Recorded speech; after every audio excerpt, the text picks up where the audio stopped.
চৰকাৰৰ চৰম অনিহাৰ বাবে এবছৰে তলা ওলমিছে গুৱাহাটীৰ এখন বিদ্যালয়ত।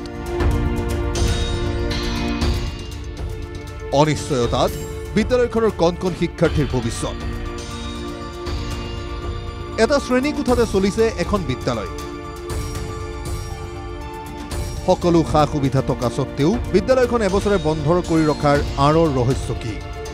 পৰ্যাপ্ত পৰিমাণৰ সা সুবিধা, উপযুক্ত আন্তঃগাঁথনিৰ অভাৱ বা ছাত্ৰ ছাত্ৰী কিংবা শিক্ষক শিক্ষয়িত্ৰীৰ অভাৱৰ বাবে নহয়। এটা টেংকি খহি পৰাৰ বাবে এবছৰে দিন বন্ধ হৈ আছে মহানগৰীৰ এইখন বিদ্যালয়।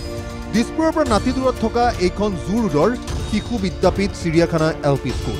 2023 চনৰ 19 জুনৰ পৰা বিদ্যালয়খনত তলা ওলমিছে। বিদ্যালয়খন স্থানান্তৰৰ পূৰ্বে ছাত্ৰ ছাত্ৰীৰ সংখ্যা আছিল 97। স্থানান্তৰৰ পাছত ছাত্ৰ ছাত্ৰীৰ সংখ্যা হ্ৰাস হৈ হ'লগৈ 42। বিগত বছৰৰ জুন মাহত LP স্কুলখনৰ কাষতে লাগি থকা ভৰলু নৈত খহি পৰিছিল বিদ্যালয়ৰে এটা পৰিত্যক্ত টেংকি। একাংশ সংবাদ মাধ্যমত সম্প্ৰচাৰ হৈছিল বাতৰি। তাৰ পাছতেই বিদ্যালয়খন পৰিদৰ্শন নকৰাকৈয়ে সাময়িকভাৱে স্কুলখন বন্ধ কৰি কাষৰে এখন বিদ্যালয়লৈ স্থানান্তৰ কৰিবলৈ নিৰ্দেশ দিছিল কামৰূপ মহানগৰ জিলাৰ বিদ্যালয় পৰিদৰ্শকে। আমাৰ এটা পৰিত্যক্ত লেট্ৰিনৰ টেংকি আছিল, সেইটো নদীত পৰিছিল। 19 তাৰিখে মোক টেম্পৰেৰী শিফটিঙৰ কাৰণে তেওঁলোকে অৰ্ডাৰ কৰে। সেই জাপৰি হাইস্কুলত প্ৰায় 1.5 বছৰ হ'ব মই তাতে পাঠদান কৰি আছোঁ। তাত ইয়াতে মোৰ ল'ৰা ছোৱালী এনৰলমেণ্ট 97 আছিল। এতিয়া গৈ ল'ৰা ছোৱালী মোৰ তাত কমি গ'ল, এতিয়া 43 হৈছে। তাৰপিছত কোনো আজিলৈ খবৰো সোধা নাই, কোনো তদন্তৰ বাবে কোনো অহা নাই। ধুনীয়াকৈ চলি থকা স্কুলখন একো কাৰেণ্ট নেদেখাওক, এই টেংকি এটা সি যিটো কি ব্যৱহাৰ নহয় এনে পৰি আছে। লেট্ৰিন বাথৰুমটো ইফালে আছে, 3টামান লেট্ৰিন বাথৰুম আছে। স্কুলটো এনেই বন্ধ কৰি দিছে 1 বছৰৰ পৰা। কিহৰ কাৰণে এতিয়া সেইটো চৰকাৰেহে জানিব। বিদ্যালয়খন অস্থায়ীভাৱে স্থানান্তৰ হৈছিল জাপৰিগোগ উচ্চ মাধ্যমিক বিদ্যালয়লৈ।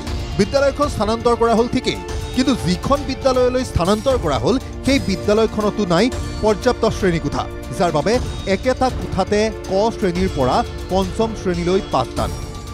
উৎকট গৰমতো এটা শ্ৰেণীকোঠাতে পৰিচালনা হৈছে এখন LP স্কুল। প্ৰচণ্ড গ্ৰীষ্ম প্ৰবাহতো ক শ্ৰেণীৰ পৰা 5ম শ্ৰেণীলৈকে মুঠ 6টা শ্ৰেণীৰ পাঠদান হৈছে এটা কোঠাতে। নাই, আমি পৰ্যাপ্ত ক্লাছৰুম তাত পোৱা নাই। আমি এটাই ক্লাছৰুম পাইছোঁ, তাতে আমি পাঠদান কাৰ্য চলাই আছোঁ গোটেই স্কুলখন। আমি শিক্ষক 3জন আছোঁ এতিয়া তাত, আৰু অফিচ ৰুম মই বেলেগকৈ কোনো অফিচ ৰুম পোৱা নাই। তেওঁলোকৰ মাজতেই মই বহা মেলা কৰোঁ, আৰু মোৰ গোটেইখিনি বস্তু তাত নিব পৰা নাই। বিদ্যালয়খন স্থানান্তৰৰ পাছত প্ৰভাৱ পৰিছে শিক্ষাৰ্থীসকলৰ শৈক্ষিক বিকাশত। 2021 চনৰে পৰা বিদ্যালয়খনে গুণোৎসৱত 3বাৰকৈ লাভ কৰিছিল A গ্ৰেড। স্থানান্তৰৰ পাছত বিদ্যালয়খনে গুণোৎসৱত লাভ নকৰিলে আশাপ্ৰদ ফল। চৰকাৰৰ এই সিদ্ধান্তক লৈ অসন্তুষ্ট অভিভাৱকসকল। একচুৱেলি স্কুলখন আপোনাৰ বন্ধ হোৱাৰ কোনো ৰিজন নাই। যোনটো ৱাল ভাঙিছে এইটো ছেকেণ্ডাৰী কথা। স্কুলখনৰতো কোনো ক্ষতি হোৱা নাই, লাইট আছে, চব আছে। স্কুলখনো চলি থাকিব পাৰে, ৰিপেয়াৰিং কামটো ছাইডত হৈ থাকিব পাৰে, সেইটো পিছৰ কথা। টেণ্ডাৰ হ'ব, গভৰ্ণমেণ্টৰ কিবা হ'ব, তেওঁলোকে বন্ধ ৰখাটো কোনো যুক্তি নাই।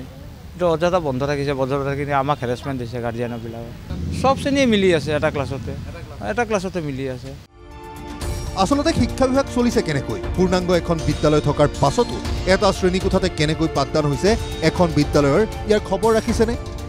বিদ্যালয়খনত উপযুক্ত আন্তঃগাঁথনি, পৰ্যাপ্ত সা সুবিধা, শিক্ষক, ছাত্ৰ ছাত্ৰী থকাৰ পাছতো কেৱল সামান্য এটা পৰিত্যক্ত টেংকি খহি পৰাৰ বাবেই যদি এখন বিদ্যালয় এবছৰৰো অধিক সময় বন্ধ কৰি ৰাখে, তেন্তে কি হ'ব কণ কণ শিক্ষাৰ্থীৰ ভৱিষ্যত? ইয়াৰ উত্তৰ আছেনে? ভিডিঅ' জাৰ্নেলিষ্ট হৃদয় দাসৰ সহযোগত সুকল্যাণ ৰাজখোৱাৰ ৰিপৰ্ট NKTV+।